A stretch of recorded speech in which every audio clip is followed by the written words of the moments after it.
And welcome to Windy City Sports Talk. It's your boy Brandon Combs, along with my guy Ryan Fitzgibbons. What's going on, Fitzy?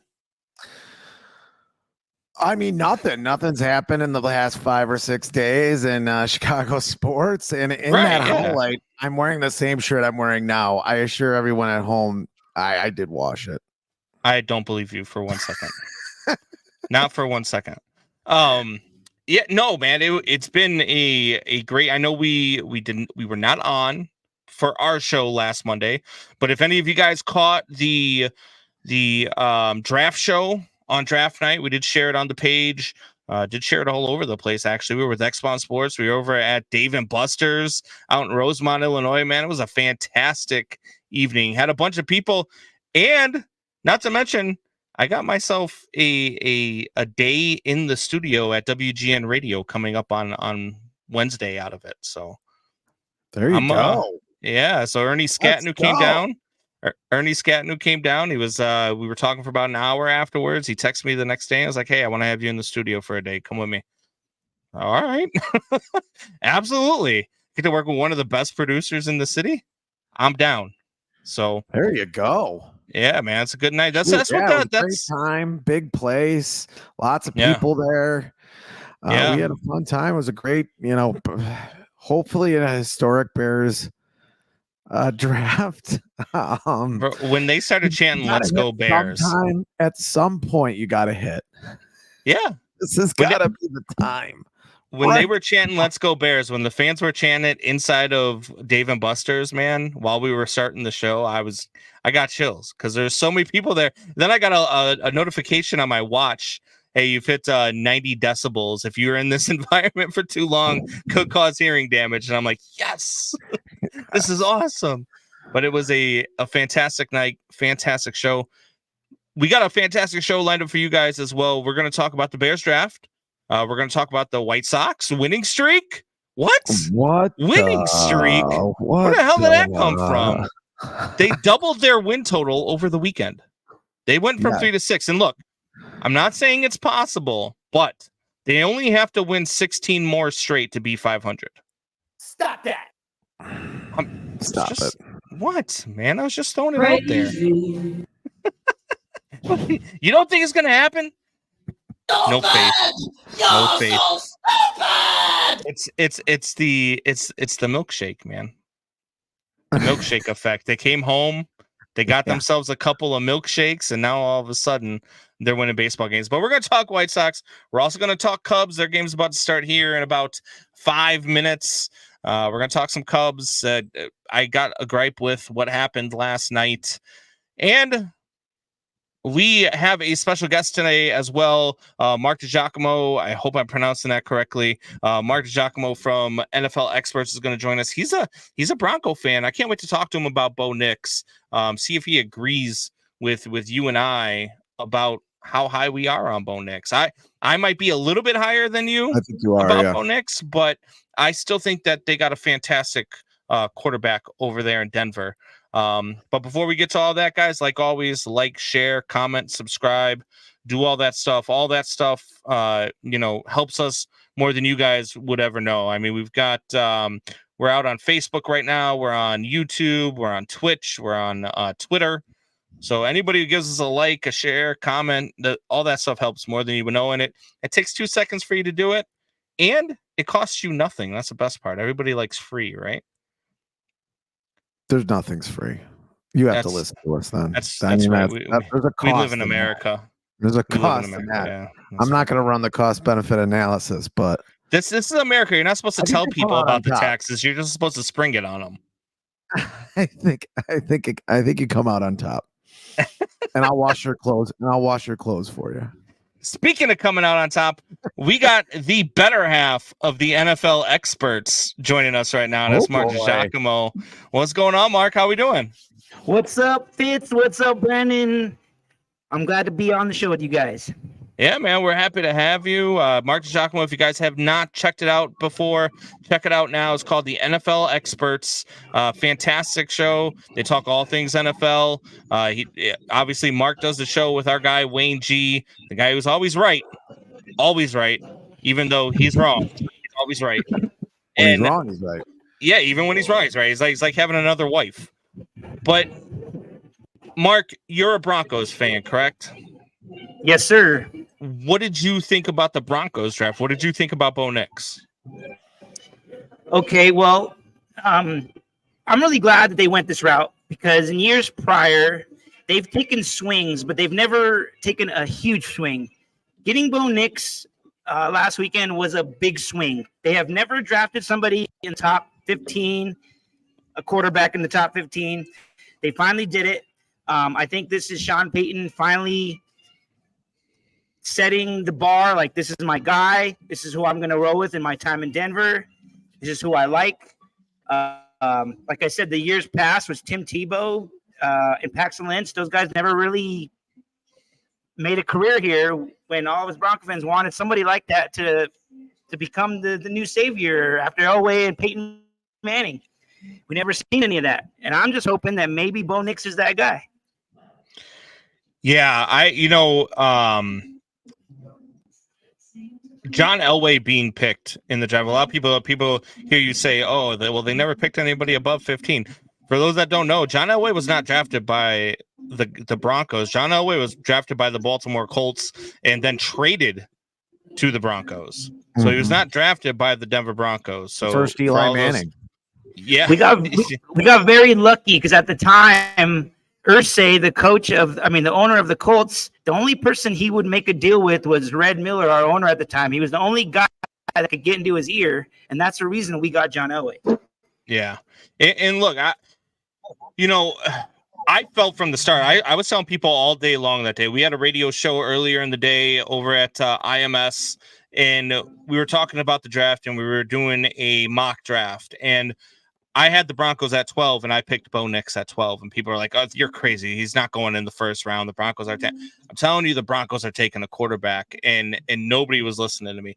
Now, I don't know about you, but were you shocked by the pick? Definitely not shocked. He was the guy I wanted. I think that Sean Payton and our GM, George Payton, fooled me and fooled Broncos country because I thought we were moving up. Like to 4 to 3, maybe giving up the farm, possibly giving up PS2. That's what I really originally thought. And then when 3 and 4 picks came and went, I was like, oh, wow, well, maybe Bo Nix is still the answer. And then I thought it was kind of funny when Minnesota jumped up to 10 to get JJ, and we still weren't even going after him. We still got our guy in Bo. So I think Sean Payton kind of fooled the Minnesota Vikings on that one. Yeah, and I look. Go ahead. Go ahead.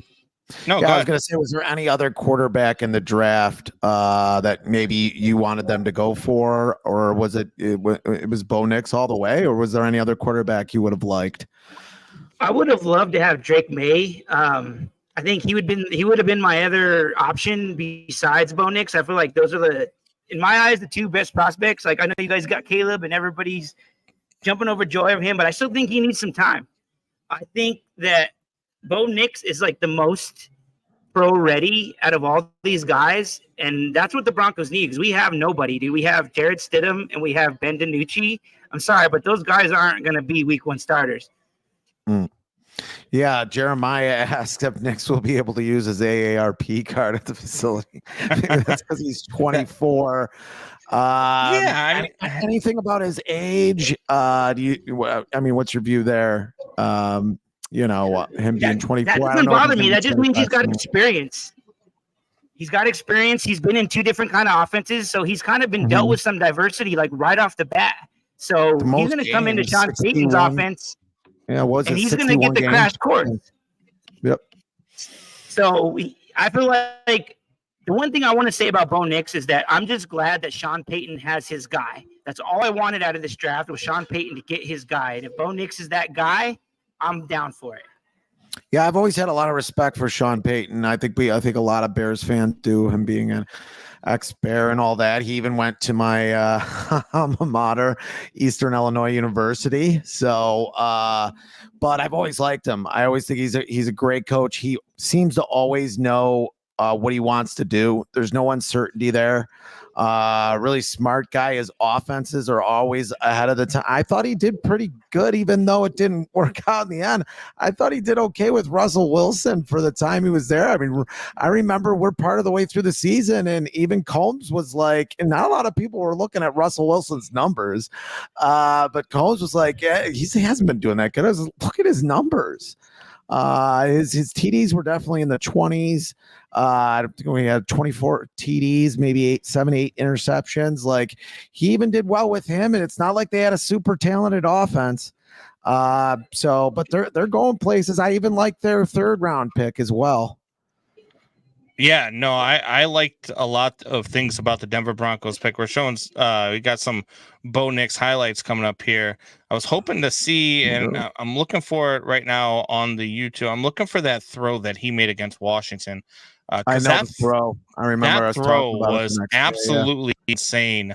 From him arranging all the way to his left, and then hitting somebody, or all the way to his right, and then hitting somebody on the left sideline. I mean, it was just a fantastic throw. I don't know if they have it in this package or not. I know what you're talking about. Yeah, that's the one thing I don't like is that everybody's bagging on his arm. I think he's still got a decent arm. Oh, he's got a fantastic arm. He's probably as far as talent goes, like, I had him second on my quarterback list. I know when you guys had me on your show over there, we were talking about it. I had him second on my quarterback list. I had him right behind Drake May, and I had Caleb Williams third. And that's coming from a Bears fan. Look, I'm hyped about Caleb Williams. I like the pick. I hope that I'm wrong about him being third on that list. Now I want him to be the GOAT. So I hope that I'm wrong about that. However, I'm very high on Bo Nix. I think a lot of people are sleeping on Bo Nix. That's one thing I don't like. I was telling you off air, Brandon. Everybody is, excuse my French, talking shit about this pick, saying that we moved up, we reached. But look at it this way. We didn't have a 2nd round pick. So we couldn't have got him in the 2nd round. We would have the trade assets to get into the 2nd round, which would have been a lot, I'm sure. And I'm sure Peyton doesn't want to give that up for future assets. So they weren't going to do that. And then we weren't going to get him in the 3rd. So 12 was our pick, and that's who we picked. I don't understand how that's a reach. And don't worry about your French, because if that's French, that's all we do on here is speak French. Yeah. Yeah. But I don't offend anybody. So, but yeah, I'm pissed that everybody's talking shit about this pick, and I think it's a great pick. And we didn't have a 2nd round. We weren't going to get him in the 3rd, so we made the choice we were going to do. I'm not sure if you get him in the 2nd round.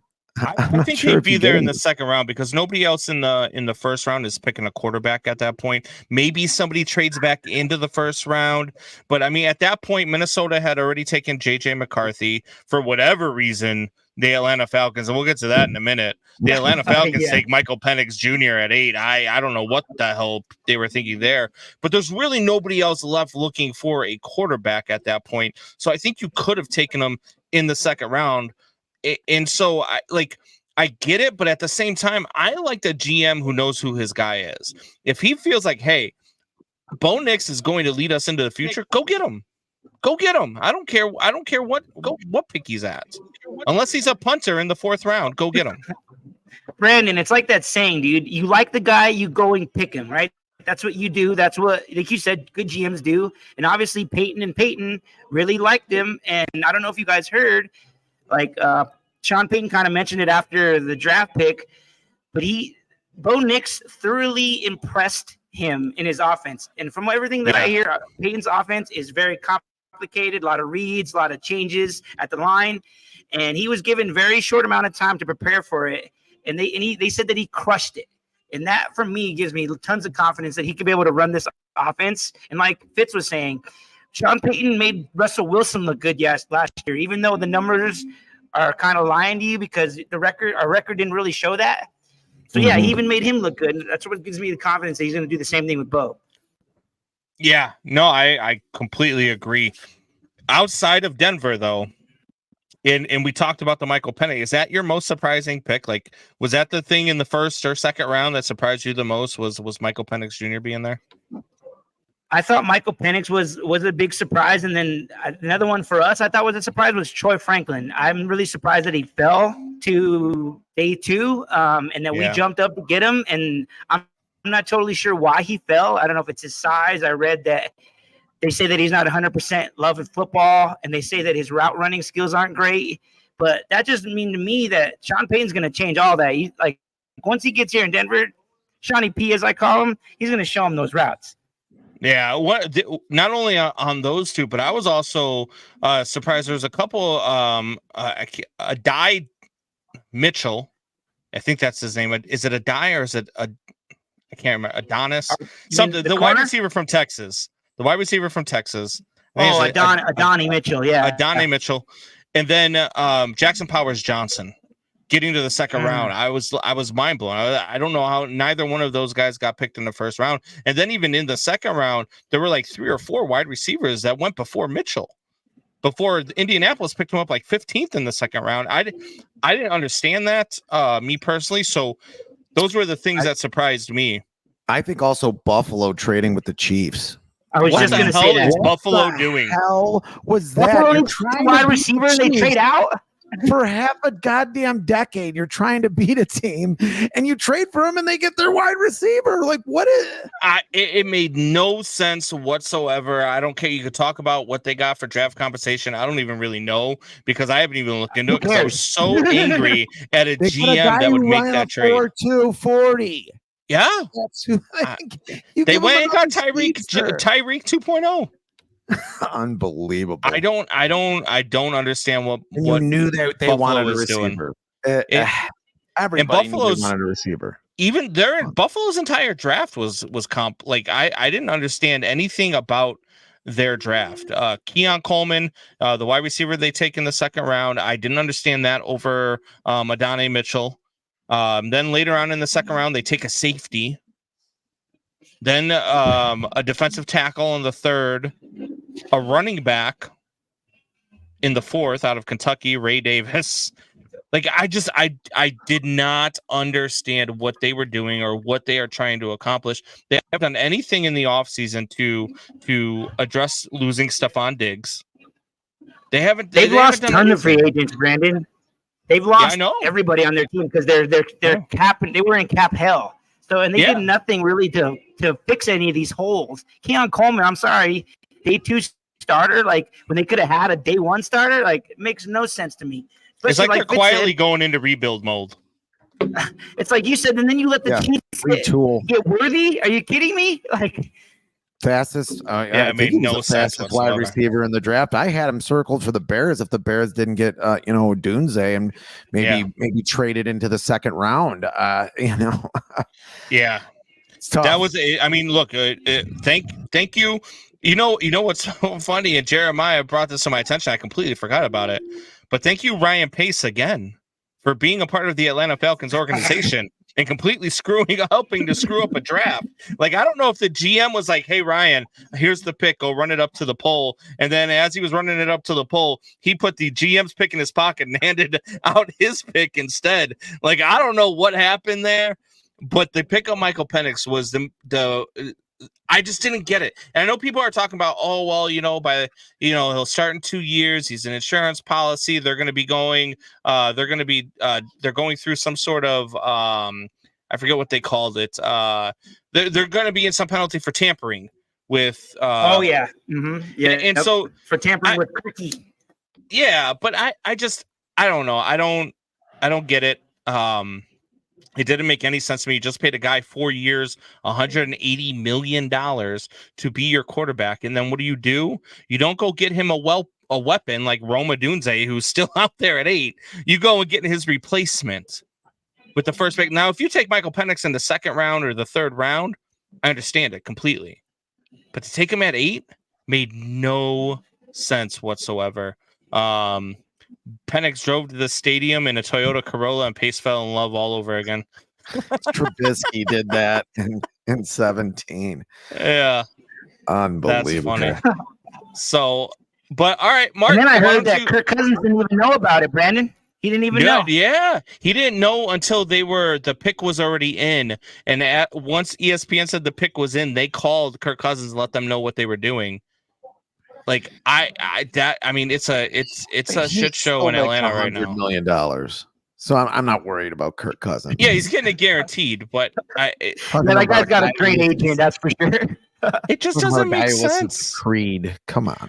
I know he's 35, coming off an Achilles tear. I get it, but I don't know. It smells like Seattle all over again. Remember when they got Russell Wilson as a rookie? They drafted Russell Wilson, but in that offseason, they gave the guy from Green Bay all that money.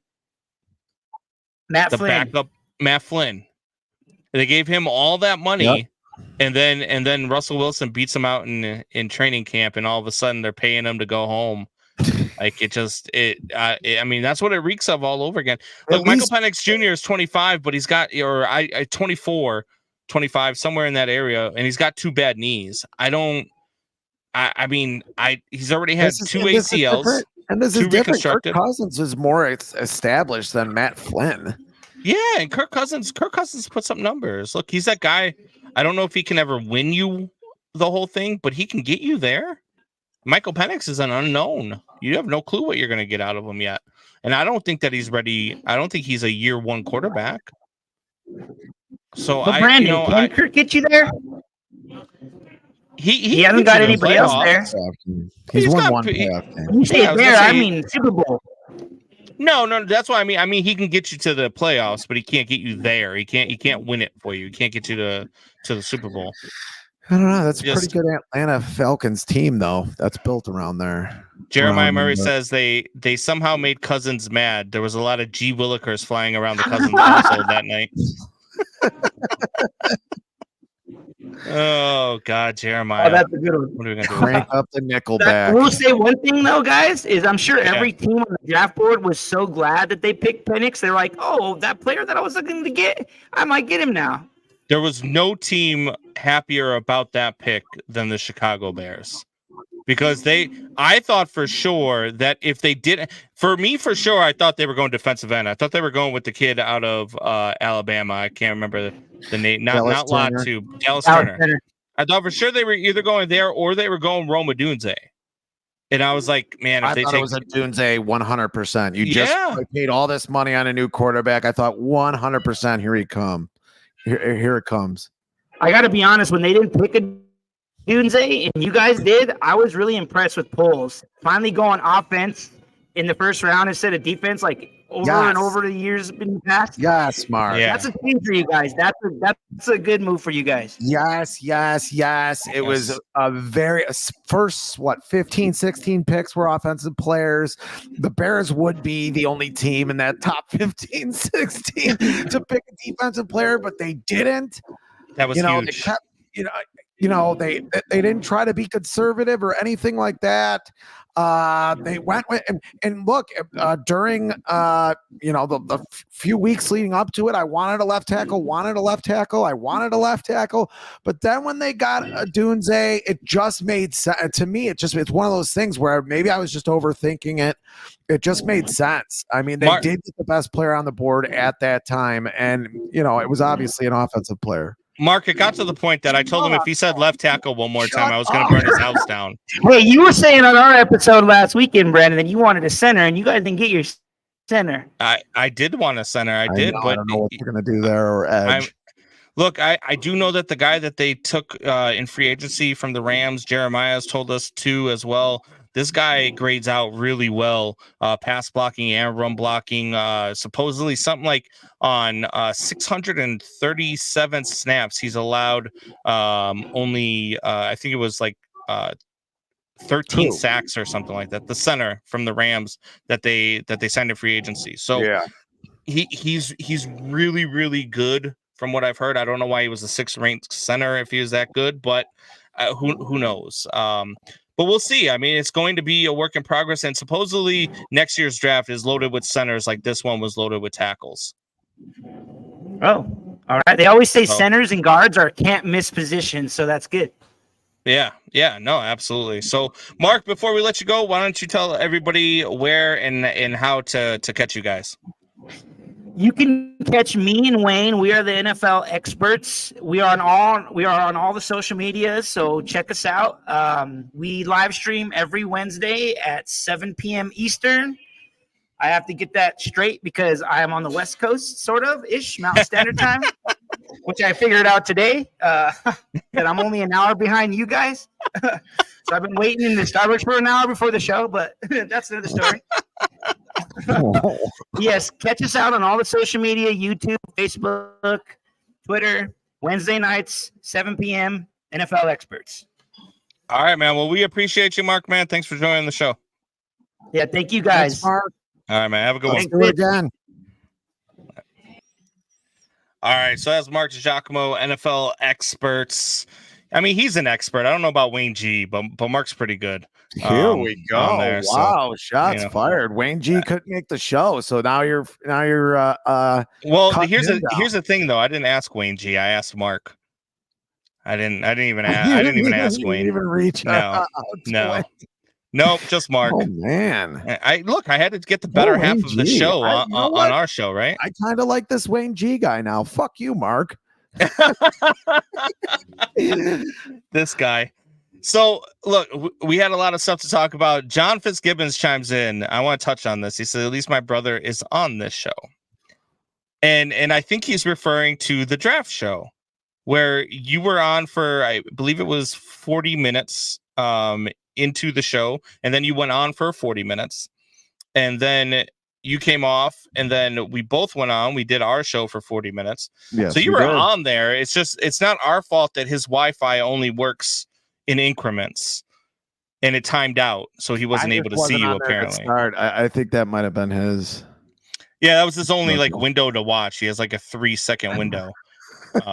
So he was on the shitter. He wanted to see me while he was shitting. Hey, brothers, greetings from Manchester, England. Yes, what is going on, Virgil? How are we doing, sir? Have a pint, sir. We are now an international podcast. Yeah, baby. Way to make us international, Virgil. I appreciate you, sir. Hey, what brings you to the show? Who's your favorite teams? What sports do you like? Why are you asking? We're supposed to be telling him stuff. I would guess soccer. I want to know about him so we can talk to him. I want to talk to him. Talking to him. What are his favorite things? And Jeremiah, of course, says boats and hoes. Of course, that's it. Virgil just left the show. Jeremiah says, has Justin been replaced by Hulk Hogan? Look, what's wrong? Look, Hulk Hogan's in the background. And if you're going to tell me that Hulk Hogan wasn't a big part of your childhood, you're out of your mind. And Mark DiGiacomo says, thanks again for having me on. And yes, I am the better half of the NFL Experts. I completely agree with you, Mark. Completely agree with you. 110%. I do not trust if Wayne at all. I don't. I'll tell you what. I'll call Wayne. I'll be like, hey, Wayne, come on the show. And then after the show, you'll be like, yeah, you're right. Mark was better. Since you like Mark better than Wayne, I'm going to call America's Most Wanted. I'm going to see if he's on any of their charts. I'm going to check out the charts. He's definitely anywhere there. I can't even get arrested in this godforsaken town, Manchester, England. The birds are really fussy around here. More chance of getting hit by lightning while being attacked by a great white shark than getting a leg over. What the? My goodness. That was a whole lot of Fitz gibberish right there. Yeah, Virgil. Well, thanks for joining in. If you like sports, if you want to talk NFL draft, little baseball, we don't know a whole lot about cricket, although I'm sure Combs has watched like 10 games of it. But thanks for coming in. I played it for about 2 months. I'm not on America's Most Wanted. That's somebody who is on America's Most Wanted. That's exactly what they would say, Mark. That's true. That's true. Everybody in prison is innocent. Just ask them. Yeah, exactly. But for Virgil, and to answer Fitz's question, I did play cricket for like about a month when I was in the Marine Corps. But I don't understand the rules, so I had to stop playing because I didn't know what the hell I was doing. Crazy. You're playing a game, and you don't even know the rules? I had no clue. Somebody was like, hey, do you like baseball? I said, yeah. They said, all right, well, come play cricket with us. And I was like, all right, cool. It's not the same thing. It's not. It's not the same thing at all. I didn't understand. Half the time I would hit the ball and not know what to do. They hit a ball. That's it. Yeah, but have you ever noticed that whether somebody hits it or somebody doesn't hit it, everybody still cheers and they like go nuts. And then everybody moves on the play as the ball's being thrown. Everybody switches positions. Like, I just think it's one of those games where there are no rules, so people just make it up as they go. You don't think there's any rules? Don't No. they have to have rules? When I was in Europe, I watched cricket the whole time and had no clue what was happening. See? I don't believe he was ever in Europe. That's my problem. I don't believe he's ever watched cricket. I don't think they let him leave the country. I don't think they let Jeremiah leave the country. Oh, my God. Oh, how to play. Oh, here we go. The batting or hitting team tries to score as many points as possible, within a limited number of balls being bowled or thrown to them by the opposition. In the second innings, what just happened? That dude came from center field to throw the pitch. Being bowled to them, did you see that? They need to try and score more runs than their opposition scored in the first innings. So it is baseball. Let's see how these innings work. That dude ran in from center field to throw the ball. Gloves. Look at that thing, it's curved. You may choose to wear a helmet too. The batting side will send May in choose the to wear a first helmet? batsmen. The What? remaining 9 players wait Wow. on the field for their turn to bat. Is this where the Cubs play? Because I never get them on my The TV. opposition positions all 11 of their players on the field. 11 players. All right, I'm done. I'm done. Oh, wow, Uh-oh. Virgil. Uh-oh. Here we go. That didn't last long. The honeymoon's over. American football is like rugby for girlies.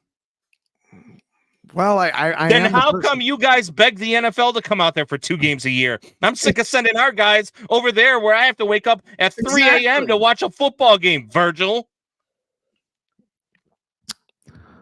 I got Tea- 4 numbers tea and for crumpets. you. 1776.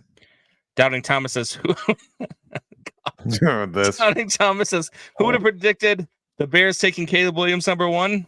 takes his victory lap. Doubting Thomas in 2022. That's who. Unbelievable. What did he change? Did he change his thing to Yeah, Don Draper from Mad Men. Oh.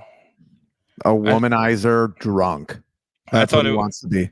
That's his I thought role it was the host of Epstein's Island that he had on there. My bad. Gotta hook him up with the hooker that was in here a couple of weeks. Wait, what?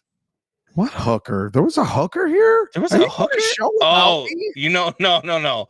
I remember there was a girl that was commenting from Twitch, Oh, yeah. and Jeremiah determined that she was a hooker, and she hasn't been back since because he called her a hooker. Yeah, I wonder why she hasn't been back. Jeremiah tracked her down. Sick fuck.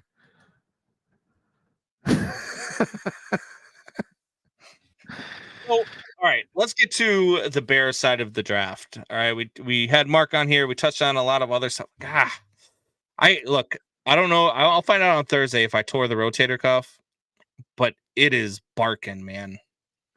It is barking. And then sometimes I forget that it's hurt, so I still go to reach for something. That's a very bad idea because that hurts. But at any rate, You were practicing punting, weren't you? I was look, if I can get picked in the 4th round for punting, I'm doing it. Jesus. The Bears, Can't anybody punt? the Bears did something that we've never seen done before. And I'm not talking about taking a punter in the 4th round. I'm talking about they actually had a good draft. I walked out of draft night on round 1 when we were at Dave & Buster's. I walked out of there and I was on my way home driving, and I was like, this might be the first time that I've never left a Bears draft and been like, wow, we just got a lot better. I don't think that's ever happened before. Even when they drafted Justin Fields, I was like, okay, I like the kid. There are some things he's got to work on. We've got some talent. He's still got no wide receivers, but and there was still line. And there was no still the defense. but. Yeah, exactly. It's still no coaching staff. There was no Like there wasn't the excitement. This time it's different, man. This time, minus Matt Eberflus, we've got the right coaching staff in there. It seems like we got the right GM and the right president of operations. I love what these two are doing. I love it. And I'm not even talking about the whole stadium thing the day before the draft, because we'll get to that later, because that's a farce in itself. But the draft itself was fantastic. To get Caleb Williams, to have Rome Odunze fall to you in that position was fantastic. I thought there was a chance. That Neighbors was going to fall, because I thought that Minnesota, or that the Giants at 6 were going to take JJ McCarthy. And if that happens, Neighbors falls to the Bears at 9. I just, in my mind, the only thing that separated Neighbors and Odunze was Odunze is better at 50-50 balls. He is. Yeah. And in the NFL, that counts way more, especially when it comes to longevity, tighter windows. Neighbors, definitely the better guy with the ball in his hand, but that just says injury to me, not anything against DJ Moore. DJ Moore is another one of these guys that are just better with the ball in their hand, run like running backs, stuff like that. And not only does that matter in the NFL, but it also matters in Shane Waldron's system, because Shane Waldron loves to throw the deep ball. Mm-hmm. Loves to take deep shots downfield. If you've watched the Seattle Seahawks over the last 2 or 3 years and what they've done, I mean, I like it. And look, if Shane Waldron can do that with Geno Smith, what can he do with Caleb Williams? Yeah, I know. I mean, that's the great. I went to the playoffs with Geno Smith. Geno Smith had the best completion percentage in the league that year in 22. Virgil Kane, I copped with a lady of the night here in Manchester, England. She nicked my wallet and legged it. Boy, could she run for an old bird. Boy, could she run. I mean, this has gotta be a troll account, right? I mean, it's possible.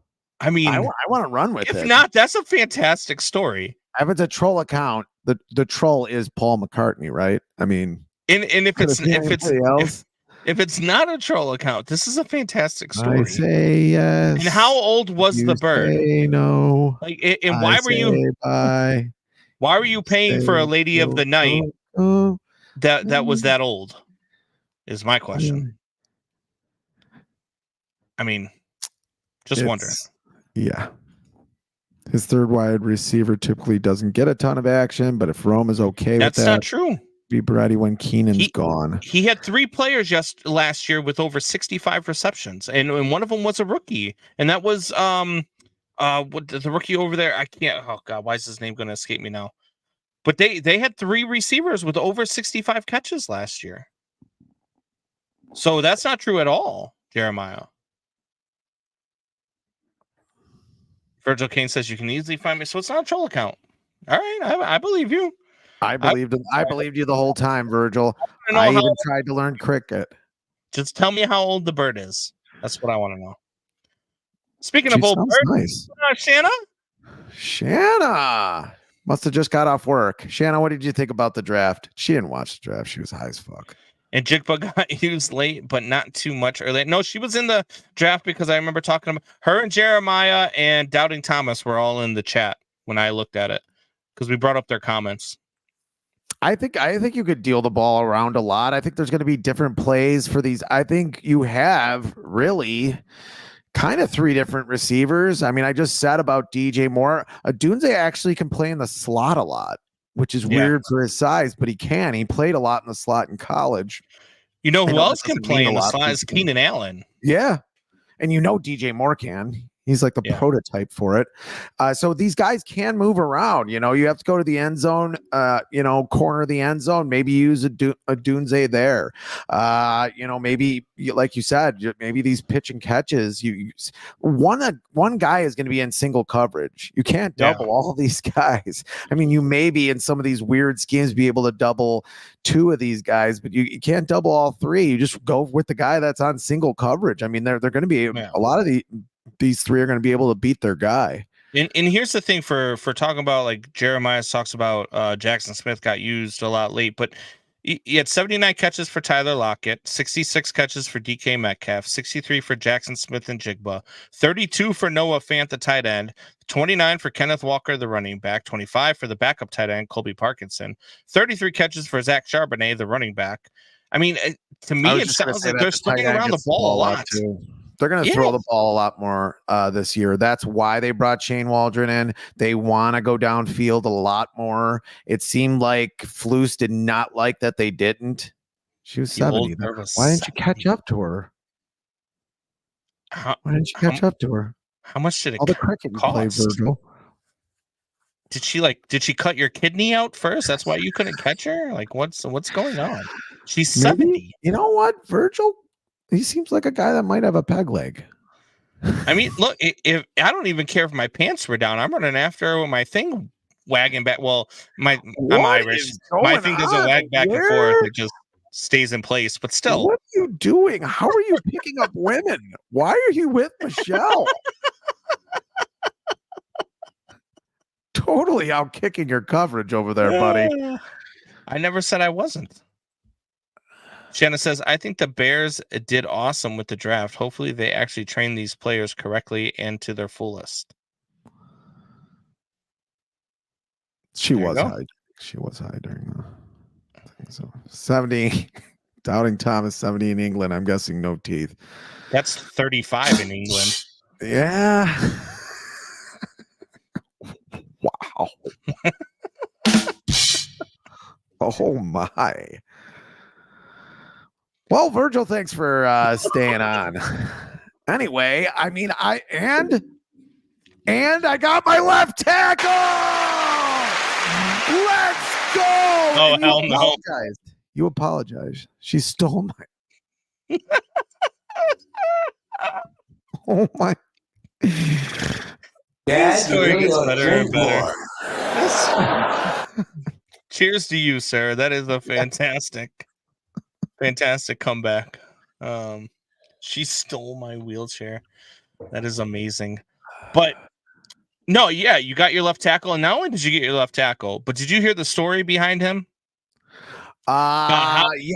Matt Eberflus on the golf course last year told Matt Eberflus, I know you don't know me, but remember my name because you're going to want to draft me in a year. Yeah. I mean, yeah, really cool. Is a Bears fan. He was online bitching about the Bears offensive line. He's basically me, just a giant black man.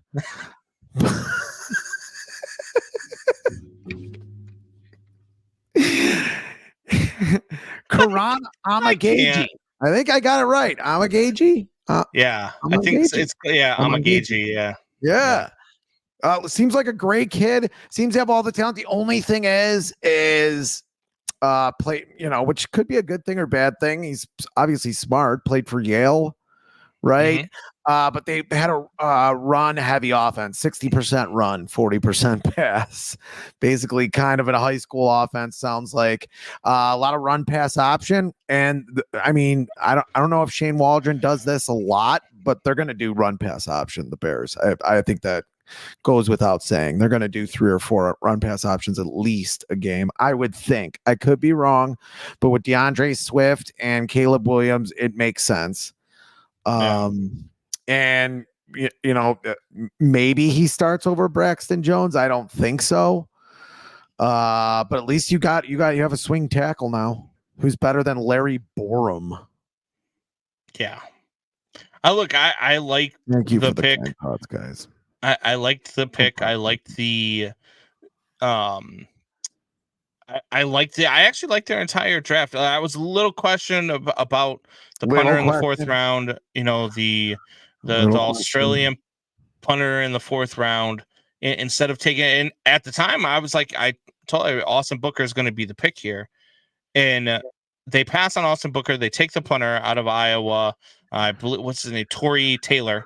The punter out of Iowa, and then they are able to get back into the 5th round and get Booker. When they did it, I told you, I texted you, and I said, I don't understand this pick here. I said, why not trade back into the 6th or 7th to get a punter and just draft Austin Booker here? And you were with me, like you didn't understand the pick either. So like, I didn't understand the pick, but it worked out. They were able to go back and get Austin Booker in the 5th round. But it was just a little like, I know they needed a punter, but not this much. Can you find a punter anywhere? I would not pick the best punter in the history of the NFL in the 4th round. Yeah. I don't care. This isn't the Lovie Smith era. We're going to be throwing a lot of offense. I mean, even your quarterback you drafted, allegedly texted the punter that he's not going to be punting a lot. That was awesome. This team is based on offense. All the draft capital, all the money, not all of it, but a lot more of it is on the offensive side of the ball. Finally, and you draft a punter to do what? Pin them back so your defense is going to be, let's face it, mediocre. People are like, oh, well, he set a record for punt yards. Well, he also played for Iowa, so he saw the field more than their offense did. Like, it's insane to me that they wanted to go punter there as opposed to just signing somebody, but whatever. I mean, it is what it is. I mean, they get the punter. They're going to be able to punt the ball whenever they need to, but I like Caleb Williams texting the kid and say, welcome to Chicago, even though he hadn't been to Chicago yet because he was still at the draft, and saying you're not going to have to punt a lot here. Virgil came and said, I was told old birds are less fussy. Now, I don't know if he's talking about the punter or not, or the woman that he was going after. But Virgil, do you have any relation to Michael Caine? He was Alfred in the Batman movies. Did you see the meme on Facebook that said with the dog with the bone in his face with his eyes all wide, and they said, when I told my dog that Atlanta just took a black quarterback named Michael. Oh man, it's fantastic. Some of those old ladies are nuts. You should see them in Nashville. He's also 27 years old. I get it. I mean, you can get a punter anywhere. I know, really. There's like punters on the street. When we got Cairo Santos, he was like, I don't know what he was doing, but he wasn't doing football activities.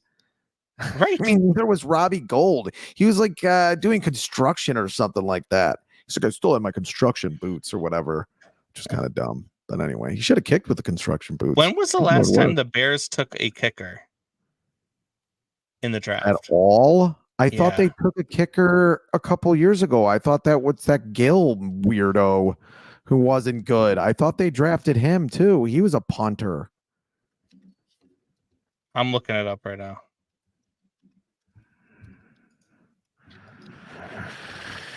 I mean, I think they took him. The Bears have selected 4 kickers in the draft since 1970. Oh. They drafted Cody Parkey. Do you know who Cody Parkey is? Yeah. Yeah. It's a great pick, by the way. They didn't draft him. They got him from somebody. They drafted Kevin Butler in 1985, Paul Ettinger in 2000. And they drafted Ed Seeger and Mike Dean. So it hadn't been since 2000 since the Bears have drafted a kicker. Since 2000. Yeah. When they got Paul Ettinger, right? Yeah, when they got Paul Ettinger, yep. Okay, well, Paul Ettinger got a DUI in 2005 because police said he crashed into 3 mailboxes before striking a large rock. Sounds like a Bears draft. I mean, just does. He led the Bears with scoring with 84 points that season, though. Virgil says, do you think I would have a chance with Shanna? I'm really Oh, here we go. So Shanna's married, happily married, and she lives in Nashville. So I mean, you can shoot your shot, but she will whoop your ass. I'll just tell you that much. You think that the 70-year-old ran fast? Shanna ain't gonna run. She's just gonna stick a knife in your face. Get out of there. Stop it. Music down. Put the lights down low. get your drink out. Pop on some Barry White.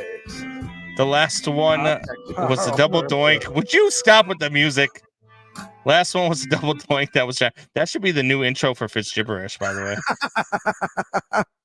The last one was a double doink that was drafted. The rest were garbage after Gold. Gold was not a draft. They didn't draft Parkey. They got Gold off a construction site. That's where you can get kickers. That's why it's like everybody's so worried about a kicker. Like, and then Shanna says, "No, I'm happily married."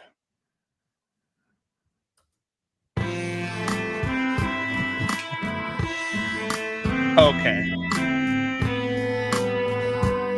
Oh yeah. At any rate, was there anything that you felt that the Bears should have done more? Dude, like, were you like, I really wanted them to trade back into the second round to get Jackson Powers Johnson. Obviously, they didn't have a ton of draft capital this year. I felt I would have been okay with some draft capital from next year going to get back into the draft to go and get him. They did have that second round pick next year. They might have been able to get another third round pick or a late second round pick for it, because it looks like it's going to be a high second round pick with the way Carolina, their organization is. Yeah, I really did want them to try to either get back into the first, or just with all the defensive talent, right, that was going to be in the second half of that first round. Bring back Dr. Rick. I do have my glasses on today, so here we go. Jesus Christ. I'll tell you. Anyway, the doctor is in. I can't with this guy. But anyway, can I go back? Can I transition back to draft analysis after this? I don't think you can. To get back in that second round. I thought that Jeremiah did have a comment the night of the draft, like, hey, they should be trying to get back into this first round, because there was a lot of good defensive talent, even though there wasn't a whole lot of defensive line talent that had a really good grade. They could have maybe gotten somebody. John says, what in the hell is going on? John just got here. John's taking a shit right now. So hope it goes well, John. Don't squeeze too much. You end up like Elvis. What did we run into with Virgil here? I don't know, but he's kind of amazing. I'm not going to lie. Yeah, I mean, did he eat the edible beforehand today? Me? Nope. No, I did not. Now Megan's shooting her shot with Virgil. What is going on? Yeah, come on to America, Virgil. Sure, we kicked your ass in 1776. Jesus Christ. Hope you don't hold a grudge. Oh my God. Off the rails. And your brother says he's taking a second shit. There we go. And the Bears should have tried to get into the second round. So that brings us back to the discussion. Yeah, it's troubling that they don't have a really solid center. He would not have better luck in a nightclub, Shannon. If he's getting outrun by 70-year-olds, girls in nightclubs are going to outrun him too. Yes. He's not very quick. I don't know. Or maybe he is, and that was the problem. I don't know. And then you don't get those picks, and then you have a fourth round pick, a higher fourth round pick, I guess, and you go with a punter. Like, I don't know. You have a lot more stuff to get, guys. Like, geez, no, I agree. No tackles there that you might be able to take a flyer on. I mean, you ended up getting his last name, Austin Booker, was it? Austin Booker, yeah. I like that pick out of Kansas. It's kind of a smaller edge rusher, not a real big guy, but quick. And hits hard. So I'm gonna be interested to see. I think he only got one start at Kansas, if I remember looking at the stats correctly. But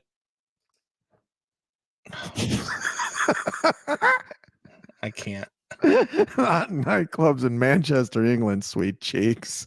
Oh my God. At any rate, are you ready for Fitz gibberish? You just don't know what else to say, so you just want to go. You just want to go to Fitz gibberish. Yeah, I mean that's true. When there's nothing left to say, we go to Fitz gibberish. Welcome to Fitz gibberish. It's a diatribe. It's conspiracy theory. It's an island in the middle of unapologetic. Doing? And what? All right, it's Fitz gibberish. Let's go. You already heard it. I'm not going to say it again. There's the music. Inaccurate sports talk. Come on, we can't get all these names right. What do you guys expect? You're not even paying for this show. In September of 2011, Moneyball came out. If you haven't seen the movie, you should. About Billy Beane, played by Brad Pitt, the ex-GM of the Oakland A's, and how analytics began to take over baseball scouting. In it, Pete Brand, one of the people who helped start the analytics revolution in baseball, is played by Jonah Hill. And he tells a story at the end of the movie about Jeremy Brown, a minor league player who was a 240-pound catcher. And since he was so big, he never goes for second base on a double ever. When he does, something terrible happens to Jeremy. This is all of Jeremy's nightmares coming to life.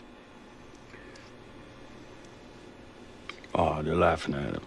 And Jeremy's about to find out why. Jeremy's about to realize that the ball went 60 feet over the fence. He hit a home run and didn't even realize it.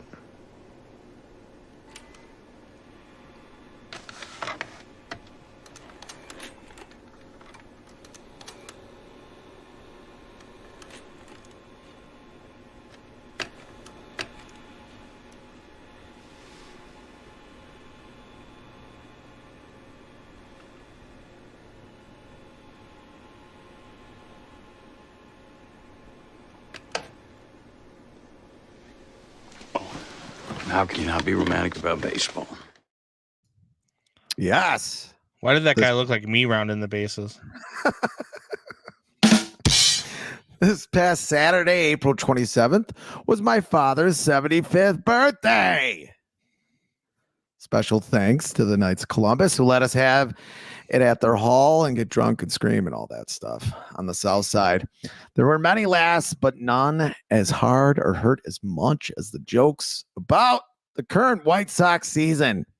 They were. It was a Fitzgibbons party where you guys got drunk and loud. What? Yeah, I know. Crazy.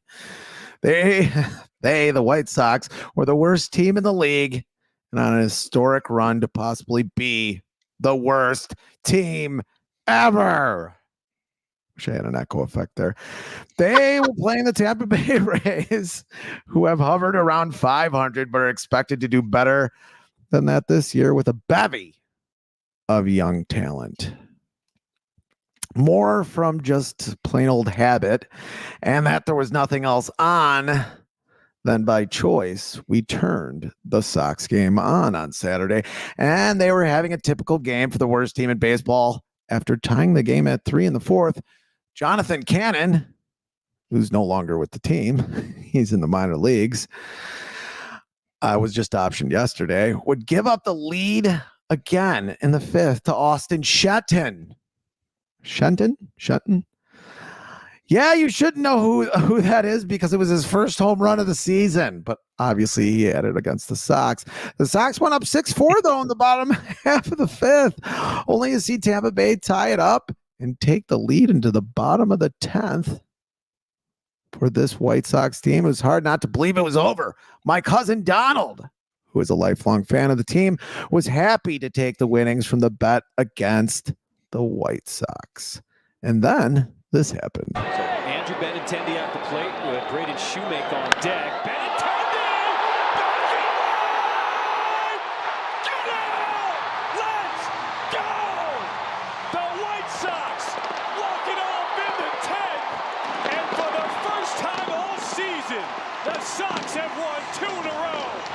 Say it with me. Say it proud for all the haters. Southside, stand up! That's 6 runs driven in tonight. Such a fantastic call. I texted you right afterwards, and I knew you were at your party, and I was like, dude, I don't know if you heard that call, but that was a fantastic call. For all the crap I give him for the Southside stand up, that was beautiful. That was pretty good, and it seemed natural for once, not all awkward. Emotion. But to tell you how improbable that home run was, Andrew Benintendi was one of, if not the worst player in baseball. WAR, which was made up by the same analytic people that Jonah Hill was playing in Moneyball, had his WAR the worst in the league at minus 1.3, which is pretty hard to do 20-something games into the season. That's according to Fangraphs. The only person who was almost tied with him at minus 1.2 was Jose Abreu, believe it or not. He's minus 1.2. Now, Andrew Benintendi, after that game, it jumped up to minus 0.7. So, in the next game, Eric Fetty, a pitcher who was not even in the league last year, pitched 8 1/3 innings, had 9 strikeouts and 0 walks. The man was pitching in South Korea last year and was more worried about Kim Jong-un than Shohei Ohtani. But when I saw that ball get lost in the crowd on Saturday night, all I can think of was that scene from Moneyball. And how many STDs Brad Pitt has. Because he most assuredly has a couple. No? Anyway. Oh, God. That dude's dick should be donated to science. Anyway. Oh, my God. He is right, though. How could you not be romantic about baseball? Looking at the wide smile on my dad's face on Saturday, it was not that hard to ask that question. Sometimes being a fan of baseball is incredibly hard and sucks. Sometimes every once in a while, it's like they're playing the game just for you. Combs? Well, I'm still looking at Virgil You're shooting looking his up shot over Brad here. Pitt's dick? No. Nice try, though. No, It's a it great looked game. It was so improbable to happen. a weekend of that was amazing. I mean, this team, I think I texted it. Did I text it to you or I texted it to somebody else? Last night I was texting with somebody. I can't remember who. And I was like, this is the team over the weekend. This is the team that I picked to win in the division. And they're finally playing like I thought they would play all year. Look, they had a rough start to the season. Now, I'm not going to tell you the season's over. I'm also not going to tell you that they're going to come. They got to win 16 straight to make it to 500. So I'm not going to tell you that they're going to be there. But what I am going to tell you is this is a team that is going to be better than what they were through the first 28 games of this season. It's going to be a team that is going to be a little bit better than what they have shown. Could they possibly leap the Twins and maybe even finish third in this division? Sure. I don't think they can win the division. This not division anymore. isn't as good as it is. I mean, Cleveland is not the best team in the American League. I mean, they are right now. They're 19-9. It's crazy. They're not going to be the best team in the league. No, I don't think so either, but they're playing really well right now. Yeah. They're hitting a lot more than I thought they would hit. So, I mean, there's that. But it was just good to have at least one weekend where you can just kind of take a break from just the brutality and to not know Andrew Benintendi looks like a totally different player lower in the lineup. Like he's not. Some guys just can't lead off or bat second. They just can't. They, maybe guys with a little bit more pop might be able to do it, but now that he's able to be more of a free swinger, I think he likes that game better. He's hit 20 home runs 2 seasons in a row before. Yeah. I mean, maybe he likes being down in the order. Yeah, you get less pop down in the order because he's down in the order, but if he's going to swing like that, what the hell? He had a couple hits last night too. Right. But that's a problem with management that you didn't know that about that player about this player for now. Almost 200 games. It's pretty tough. He's had 2 home runs, and a couple of doubles, a couple singles as well. He had 5 home runs in the previous 190 games. I think he needs to be lower in this lineup, even if he's batting 7th or 8th. I think you can get a lot more out of them there, and they should have known that. That's just another thing where they're either tinkering too much or not enough. But yeah, no, I think that this team is what it is. But I think that they're going to be at least fun to like here and there to go to a game, especially if you're going to see another player that you want to see, that you want to watch. Yeah, to your point, they'll be a better team in August. Yeah. September. They'll be better than they are now. Colson Montgomery will be up. Drew Thorpe has only given up one run in the minors. He'll be up. Colson Montgomery's in AAA already now. Right. So he's probably going to be up very soon. Eddie Quaro has got to be up. The guy's raking. He's a switch hitter, hitting catcher. You would think he would be up to pair with Corey Lee because I don't think Matt Stassi's coming back. And this Martin Maldonado, he had a home run the other day. And he's good with the pitchers, but defensively, he's not who he used to be, who he was 2 or 3 years ago. Yeah, no, Corey Lee should be playing a lot more. And Ozzy said that the other day. What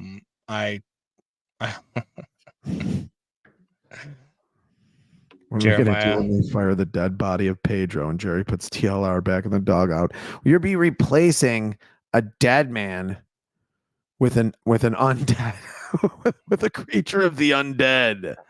Yeah.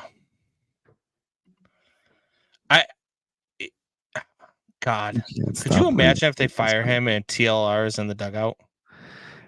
No, it won't happen. I don't think he can health-wise. He doesn't even look good, even though he's trying to dye his hair now. I don't even know what's going on with him, but he doesn't even look good anymore. I don't even think he'd want to manage anymore. Even when he came over to manage, it's why would you want to do that? Just be be an ambassador or something like that. Give him some weird thing. Yeah, I don't know. No means no, Virgil. I know this guy's going back and forth with Shanna. At some point, you got to let it go, Virgil. At some point, you got to let it go, man. Yeah, it's okay, buddy. But but thanks for joining the show. I guess. Maybe I don't know. I mean, they got a lot of good young players that could come up that could make it a little interesting to at least watch later in the season. Other than that, the most exciting thing that could happen this season is Jerry selling the team. Yeah. Mark Cuban and then Mark Cuban moving them to the South Loop, but whatever. That's all I have for the Sox. I'll look forward to the Crochet. I always like watching Crochet pitch. He's been battered around a little bit recently, but I think the league is kind of adjusting to him a little bit. And I think he can adjust back. He's a smart kid. I think he'll be fine. No, absolutely. And I think they are gonna trade a few people. And Michael Kopech might be one of those guys traded. You were texting me last night. You wouldn't mind him in a Cubs uniform. He's definitely going to be traded somewhere as a leverage arm later in the innings. He's throwing 101, 102 mile an hour, and the ball is moving at the same time. So it's been hit a couple of times, but I think he should be a reliever. I think he's going to end up being a closer in this league. Yeah, I mean, there's. Other than that, there's a lot of shit in between. There's a lot of shit in between. You're gonna find a lot of things about this White Sox team over the next, I don't know, 2 or 3 or 4 months. You're going to see what kind of grit they have. You're going to be able to see what they've got coming up, because at some point you're going to get the call up of Colson Montgomery, who for whatever reason, Pedro Cafal seems to hate him. He never plays him. I don't understand it. And I think that you're going to find that these teams are a little bit Virgil. Darling Thomas says Kopech is too much of a head case to be a closer. I don't think so.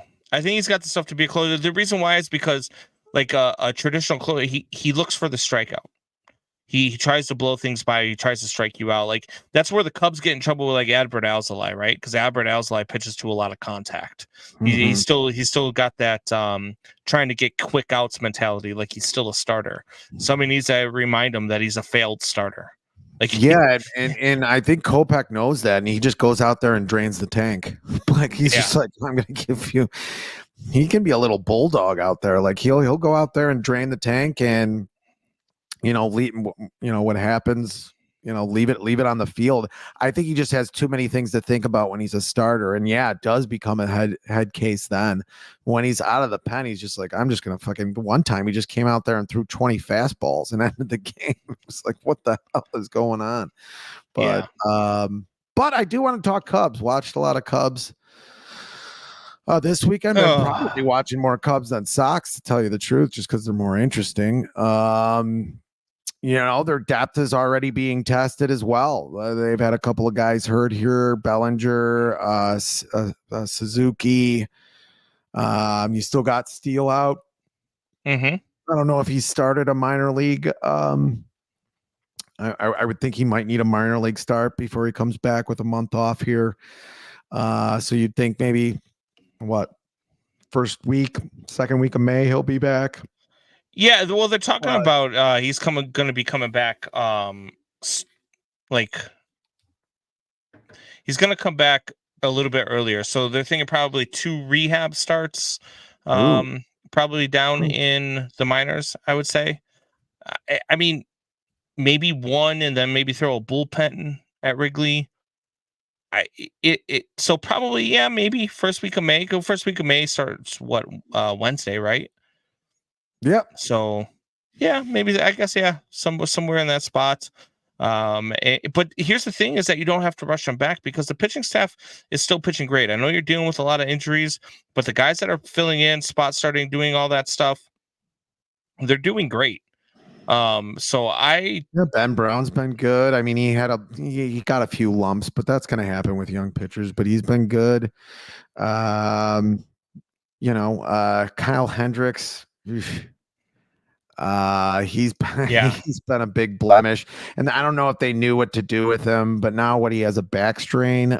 Are they making up another injury now for him?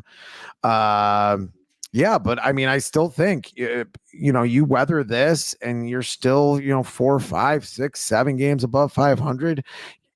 This division seems a lot easier when those guys come back, and none of these guys have injuries that are foundational. And none of them do. A hamstring, a couple broken ribs. I don't think that's enough, to keep guys out for a long period of time or to be any kind of nagging injuries. But yeah, I mean, your thoughts, sir. They're your team. Yeah. This weekend was, I mean, the 17-0 game. You kind of it's those types of things are going to happen, like right? That. Yeah. And if I may, I know you're ready to talk, but if I may, Craig Counsell's been better at games like that, like just giving up on a game and not trying to win every game. Where Rossi seemed to he'd either not do enough in a game they needed to win or do too much in a game where everybody knew they were going to lose. Right? Wrong. Yeah, it was one of those where they lost 17-0, but they also, I think 9 of those runs were given up by position players that pitched in the 8th inning. It was just a game that just got way out of hand.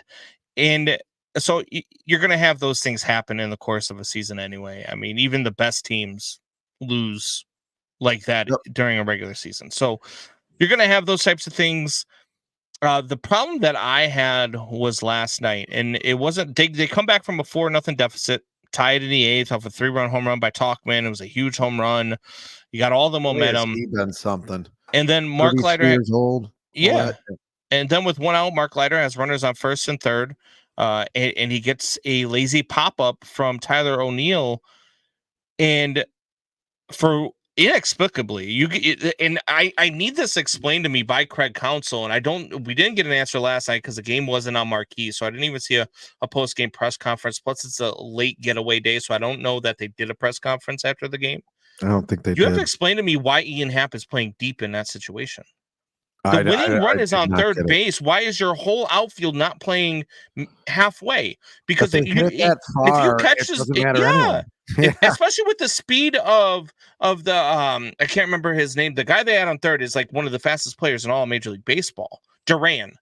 Yeah, he's like one of the fastest players in all of Major League Baseball. If you catch the ball, say it's even 5 feet in front of the track, he's scoring on that play. Ian Happ playing that deep makes no sense. Any of your outfielders playing that deep makes no sense. And so, look, I know Swanson gave it a good chance. He feels like he should have caught the ball. The ball hits off of his glove. The runner wasn't tagging, which I don't understand that either, because if you're watching Swanson go to make the play, you should be tagging anyway. No because way he's making that play turn. I mean, it would be very tough play to make. Yeah, you want to be tagging there. That was dumb. Yeah. So I just don't see what that was, and I need that explained to you, because that's just bad management right there. That's a bad piece of managing. And I know you want to be a little bit back so you can run into the ball to throw home, to catch it and then run it. But that's like a few feet. Like, this was insane. You got to be there to catch that ball. That's the pop up you want. And you want your left fielder to catch that pop up, or right fielder, wherever the guy pops it up. You want them to catch that pop up. That's too far for the shortstop. It is. You're totally right. It's bad positioning, because if the shortstop can't get to it, especially a guy like Swanson who has some range, he's not the most rangy shortstop in the league, but he ain't bad. He's a really good defensive shortstop. If he can't get to that ball and your left fielder can, there's a guy on third base, the positioning is all off. Right. And it lost you a game. Maybe you lose anyway, but it definitely lost you this game. Yeah, for sure. And look, you're not going to win every game. You're not going to go 162-0. You're going to have some losses, but these are the losses that you're like, ugh, God, if they beat you, fine, but make them beat you. Yeah. Don't hand it to them. And that's essentially what you're doing there with the game, with your guys playing deep. I know it's a getaway day. They're in New York tonight, but New York's only a 4-hour drive. Mm-hmm. The game was getting over at around 9:30 Eastern time. Like, there's just, I don't know, man. There's just, that one struck me pretty bad. That was a really bad piece of managing.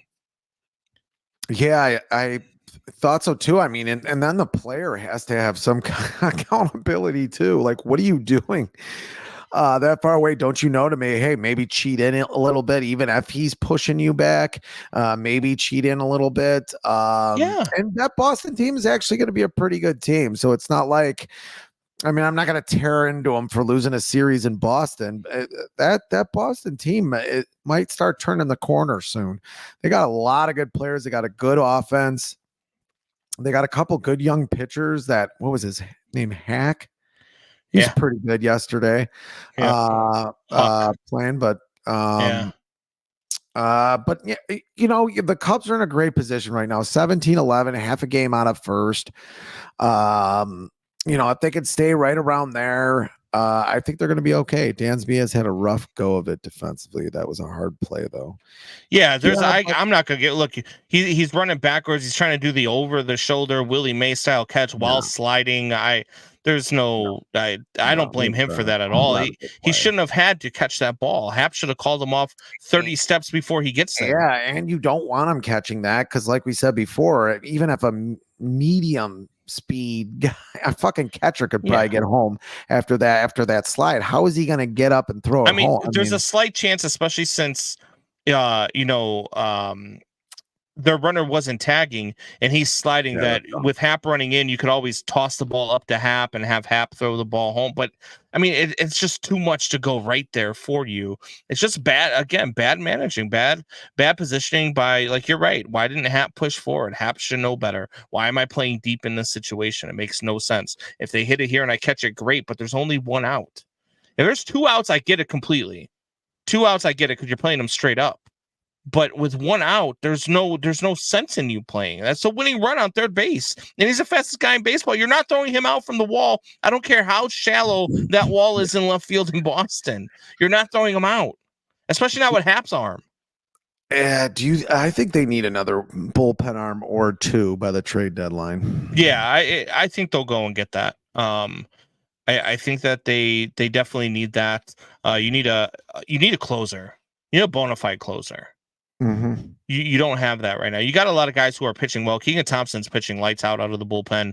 Mark Leiter Jr. is pitching lights out of the bullpen. He had a little hiccup last night, but I mean, Adbert Alzolay and Hector Neris, they've got to figure it out. They just do. Yeah, you need. I agree. You need a bona fide, you need a bona fide closer, and I think you need another guy somewhere in there who fights for a position, maybe pushes some of these guys. I think you definitely do. I think you're starting to really press on this bullpen a little bit, in my mind, a little bit too much, and that could cause problems down the line. I don't think every starter there's just not enough starters for me to cover innings either. There's a couple of guys in here, Ben Brown being one, Jordan Wicks being another, that they just can't throw 200 innings. They've never thrown more than 100 innings. It's just not going to happen. So I don't know what they're going to go to there. Maybe they go to a 6-man rotation, but they definitely need a couple of arms. I think the offense is okay. I would love to have a 40 home run hitter in it, but no offense is perfect. But I think it's good enough to go deep, get to the playoffs and maybe do some damage in the playoffs. The pitching is what concerns me here. I just don't think there's enough coverage for innings. There's definitely talent there. That's, there's no denial there. And maybe to your point earlier in the season, this is never going to be a championship team. And they just go, hey, well, next year we're going to, really get a for sure ace and a closer, but for now we're just going to use patchwork and maybe get rid of Matt Mervis for for a leverage guy in the late innings. All of a sudden you don't like Mervis, huh? I've never liked Nervous. He's not. He is a poor man's. He's a worse version. What did I tell you last night? He's Kyle Schwarber without the talent. He's Kyle Schwarber without the talent. Kind of problem seeing that Kyle Schwarber wasn't that good for. Well, no, but at least Kyle Schwarber can hit 45 bombs. I mean, he's only going to hit 180, but he can hit 45 bombs. Yeah. But Matt Mervis isn't going to give you wasn't that. The 45 bombs either. Yeah. But you might be right. I mean, Alex Cohen seemed to like him. The AAA announcer we had on from the Cubs said he really liked Matt Mervis and thought that it was his time to come up. Seems like he has a slot here to do something. Maybe Matt Mervis is your Miles Mastrobuoni of this year. Maybe Matt Mervis is your Nick Madrigal of this year. Maybe do those names make you angry? Or maybe Matt Mervis is the guy that you flip along with a couple of other players to go get a bona fide closer at the deadline. Yeah. Hopefully it's him, Nick Madrigal, and Miles Mastrobuoni packaged up for a closer. Like, you're not going to get much for Miles. I don't want. You're much. going to get inches for Miles. We'll throw in like a Brennan Davis, but you've got to take these three too. Yeah, just and we want your closer. Yeah, like this a basketball trade. Jeremiah says, ideally, you'd like Hendricks to come back and figure some stuff out and be serviceable out of the bullpen. I don't want to. You don't need him back in the rotation. You just don't. What is he going to do out of the bullpen? An innings eater. You're down by 5 or 6. You need a guy, or your starter goes down early in a game and just gets either shelled or gets hurt early. He'd just be that guy that comes in and gives you something out of the pen. But like you said, just be serviceable out of the bullpen. I'm not talking like middle relief or anything like that. I'm talking about just a guy you use once every 15 days or so to get you through a game. Yeah, maybe last strain on the arm I'll be good for him. Because I don't know, you can't have him out there every 5 days anymore. You just can't. And it's been we thought he was going to be gone earlier in the season, but that didn't happen. He could be. That's what I'm saying. I'm not talking about middle. I'm talking about a long guy, Jeremiah. Just a guy, again, if your starter goes down early or if your starter gets shelled early, just a guy to come in. And even if he's getting his butt kicked, who cares at that point? Because you're just trying to get through that game without taxing your bullpen. Or a guy who just has a lot of pitches and is out in the 4th or 5th. You need an inning or 2 from him. I wouldn't even do that. If he's throwing a lot of innings and you got guy out in the 4th or 5th, that's Keegan Thompson's role. You know what I mean? Especially if you're in the game. Then If you're out of the game, then fine. DFA him. Goodbye. Yeah, that too. I mean, I think that they're trying to do the same thing that for whatever reason the Bears did, trying to do the respectful thing and make sure that he's taken care of. And I get it. So you want to make sure you take care of your guys who have been loyal to you, but it's time for him to figure it out. I don't mind him being like the other day. They put the camera in the dugout. He's in the dugout and he's having a conversation with Jordan Wicks, and he's having a conversation with other pitchers. So I don't mind him being there and being that veteran presence in the dugout for the other starters. I don't mind that at all. He's a very smart guy, Dartmouth guy, Ivy League guy. He knows how to pitch. His stuff just doesn't translate to today's game. It just doesn't translate to the pitch clock, doesn't translate to today's hitters. The 80-mile-an-hour stuff just doesn't translate today. I don't know. I think he might have lost a few miles an hour as well. So, all right. So 75-mile-an-hour stuff does not play well with hitters today. I mean, it just doesn't. So I'm okay with parting ways with him. I'm also okay with him just being in the dugout and being a veteran presence for guys. That's his role now. And as long as he understands that and he's good with that and he understands the position that you're taking, because there's just no room for him. And if you have one of the younger guys starting to struggle, you've got depth in the minor leagues. Go bring up Cade Horton. Go bring up these guys. Get Brent Brown more starts. Do that type of stuff before you go back to Kyle Hendricks, especially if you're going to be a team that expects to win the division. And they expect to. I mean, this isn't a 70-win team.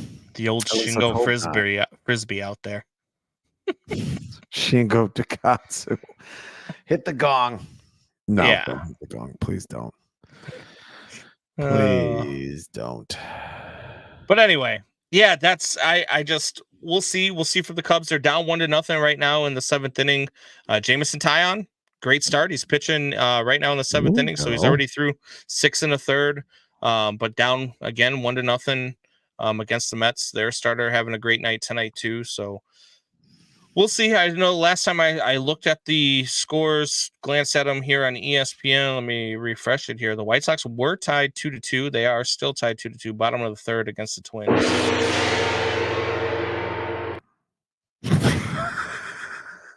He hits the gong. But anyway, speaking of hitting the gong, I'm gonna go hit the bong and get some pain relief for this shoulder going. Anything else you want to touch on before we head out of here? I mean, what? It doesn't matter. We're getting out of here. Have a great night, guys. Hope you guys enjoyed Combs and Fitz Windy City Sports Talk. Windy City Sports Talk. Have a fantastic night to all of you. You are and always have been